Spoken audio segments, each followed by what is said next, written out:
Hello everyone, welcome to Blitz Audios. Today we're reading out another classical story titled Macbeth. The gist of this story is the same as that of the play of the same name, written by William Shakespeare. Let's begin with the story, shall we? When a person is asked to tell the story of Macbeth, he can tell two stories. One is of a man called Macbeth, who came to the throne of Scotland by a crime in the year of our Lord 1039, and reigned justly and well on the whole for 15 years or more. This story is part of Scottish history. The other story issues from a place called Imagination. It's gloomy and wonderful, and you shall hear it. A year or two before Edward the Confessor began to rule England, a battle was won in Scotland against a Norwegian king by two generals named Macbeth and Banquo. After the battle, the generals walked together towards Forres in Elginshire, where Duncan, king of Scotland, was awaiting them. While they were crossing a lonely heath, they saw three bearded women, sisters, hand in hand, withered in appearance and wild in their attire. "Speak! Who are you?" demanded Macbeth. "Hail, Macbeth, chieftain of Glamis," said the first woman. "Hail, Macbeth, chieftain of Cawdor," said the second woman. "Hail, Macbeth, king that is to be," said the third woman. Then Banquo asked, "What of me?" And the third woman replied, "Thou shalt be the father of kings." "Tell me more," said Macbeth. "By my father's death, I am chieftain of Glamis, but the chieftain of Cawdor lives, and the king lives, and his children live. Speak, I charge you." The women replied only by vanishing, as though suddenly mixed with the air. Banquo and Macbeth knew then that they had been addressed by witches, and were discussing their prophecies when two nobles approached. One of them thanked Macbeth in the king's name for his military services, and the other said, "He bade me call you chieftain of Cawdor." Macbeth then learned that the man who had yesterday borne that title was to die for treason, and he could not help thinking, "The third witch called me king that is to be." "Banquo," he said, "you see that the witches spoke truth concerning me. Do you not believe, therefore, that your child and grandchild will be kings?" Banquo frowned.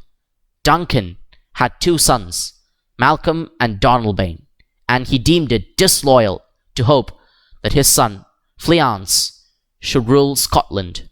He told Macbeth that the witches might have intended to tempt him both into villainy by their prophecies concerning the throne. Macbeth, however, thought the prophecy that he should be king too pleasant to keep to himself, and he mentioned it to his wife in a letter.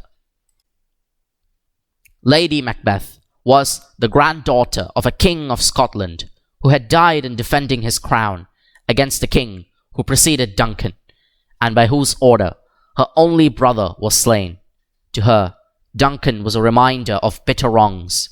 Her husband had royal blood in his veins, and when she read this letter, she was determined that he should be king. When a messenger arrived to inform her that Duncan would pass a night in Macbeth's castle, she nerved herself for a very base action. She told Macbeth almost as soon as she saw him that Duncan must spend a sunless morrow. She meant that Duncan must die, and that the dead are blind. "We will speak further," said Macbeth uneasily, and at night, with his memory full of Duncan's kind words, he would fain have spared his guest. "Would you live a coward?" demanded Lady Macbeth, who seems to have thought that morality and cowardice were the same. "I dare do all that may become a man." What replied Macbeth? "Who dare do more is none." "Why did you write that letter to me?" she inquired fiercely, and with bitter words she egged him on to murder, and with cunning words she showed him how to do it. After supper, Duncan went to bed, and 2 grooms were placed on guard at his bedroom door. Lady Macbeth caused them to drink wine till they were stupefied. She then took their daggers and would have killed the king herself if his sleeping face had not looked like her father's. Macbeth came later and found the daggers lying by the grooms, and soon, with red hands, he appeared before his wife, saying, "Methought I heard a voice cry, 'Sleep no more, Macbeth destroys the sleeping.' 'Wash your hands,' said she. 'Why did you not leave the daggers by the grooms? Take them back, and smear the grooms with blood.'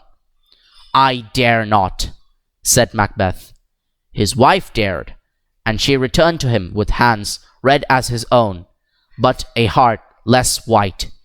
She proudly told him, for she scorned his fear. The murderers heard a knocking, and Macbeth wished it was a knocking which could wake the dead.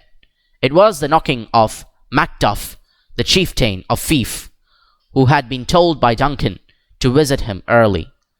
Macbeth went to him and showed him the door of the king's room. Macduff entered and came out crying, "Oh, horror! Horror! Horror!"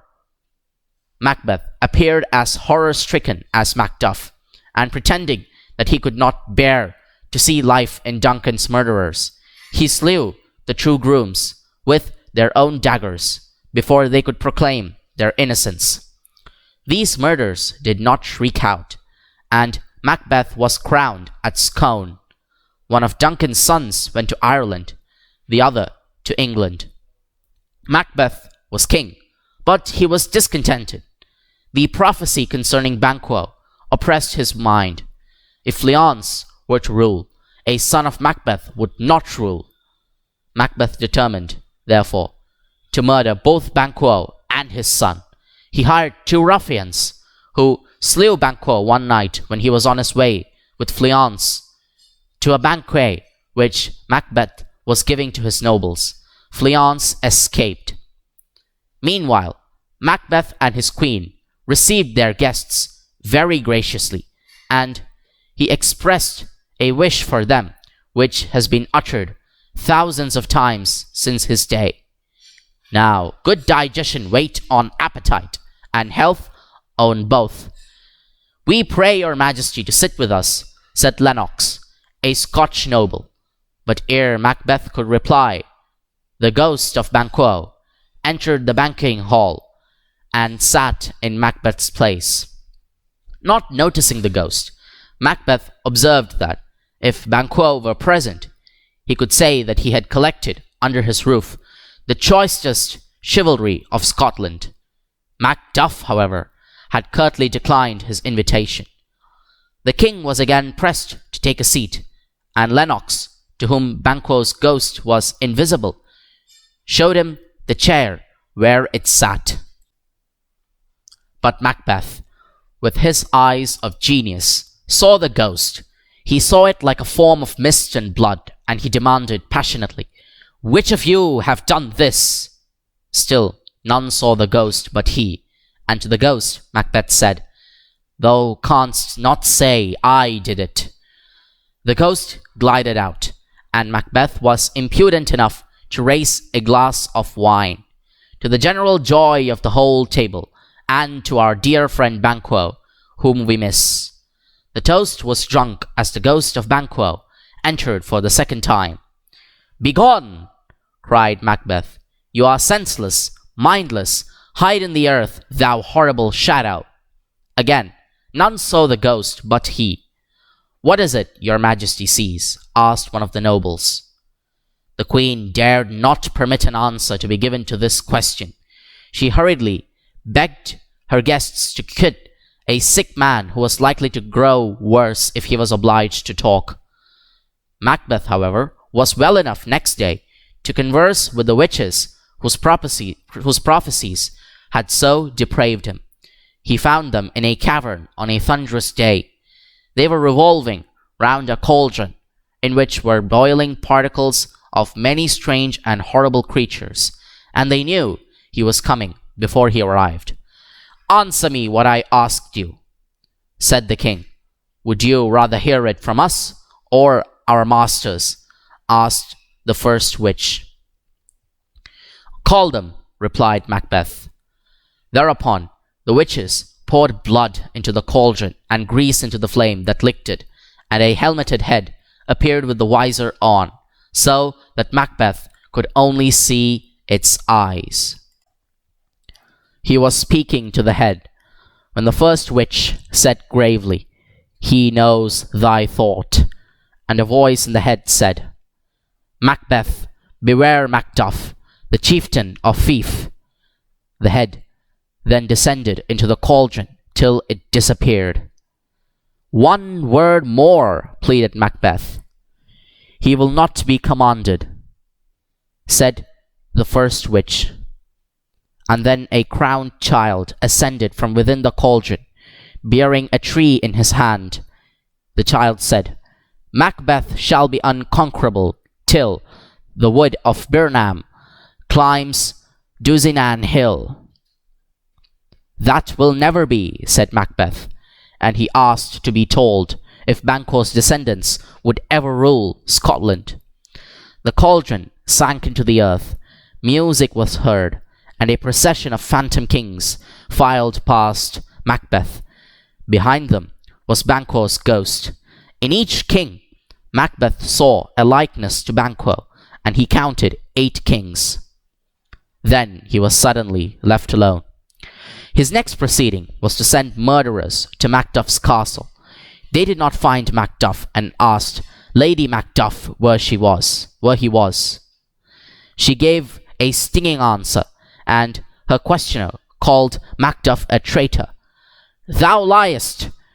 shouted Macduff's little son, who was immediately stabbed, and with his last breath entreated his mother to fly. The murderers did not leave the castle, while one of its inmates remained alive. Macduff was in England, listening with Malcolm to a doctor's tale of cures wrought by Edward the Confessor, when his friend Ross came to tell him that his wife and children were no more. At first, Ross dared not speak the truth, and turn Macduff's bright sympathy with sufferers, relieved by royal virtue, into sorrow and hatred. But when Malcolm said that England was sending out an army into Scotland against Macbeth, Ross blurted out his news, and Macduff cried, "All dead, did you say? All my pretty ones and their mother? Did you say all?" His sorry hope was in revenge. But if he could have looked into Macbeth's castle on Dusinan Hill, he would have seen at work a force more solemn than revenge. Retribution was working, for Lady Macbeth was mad. She walked in her sleep amid ghastly dreams. She was wont to wash her hands for a quarter of an hour at a time, but after all her washing would still see a red spot of blood upon her skin. It was pitiful to hear her cry that all the perfumes of Arabia could not sweeten her little hand. "Canst thou not minister to a mind diseased?" inquired Macbeth of the doctor, but the doctor replied that his patient must minister to her own mind. This reply gave Macbeth a scorn of medicine. "Throw physic to the dogs," he said. "I'll none of it." One day he heard a sound of women crying. An officer approached him and said, "The Queen, your Majesty, is dead." "Out, brief candle," muttered Macbeth, meaning that life was like a candle, at the mercy of a puff of air. He did not weep, he was too familiar with death. Presently, a messenger told him that he saw Birnam Wood on the march. Macbeth called him a liar and a slave, and threatened to hang him if he had made a mistake. "If you're right, you can hang me," he said. From the turret windows of Dusinan Hill Castle, Birnam Wood did indeed appear to be marching. Every soldier of the English army held aloft a bow which he had cut from a tree in that wood, and like human trees they climbed Dusinan Hill. Macbeth had still his courage. He went to battle to conquer or die, and the first thing he did was to kill the English general's son in single combat. Macbeth then felt that no man could fight him and lived, and when Macduff came to him blazing for revenge, Macbeth said to him, "Go back, I have split too much of your blood already." "My voice is in my sword," replied Macduff, and hacked at him and bade him yield. "I will not yield," said Macbeth, but his last hour had struck. He fell. Macbeth's men were in retreat when Macduff came before Malcolm, holding a king's head by the hair. "Hail, king," he said, and the new king looked at the old. So Malcolm reigned after Macbeth, but in years that came afterwards, the descendants of Banquo were kings. And there lies the somber ending to this violent fiasco. This saga of power in ruling is a very compelling story written by William Shakespeare. For more such content and useful videos, please subscribe to our channel, Brain Blitz Audios. Until the next episode, see you soon. Bye bye.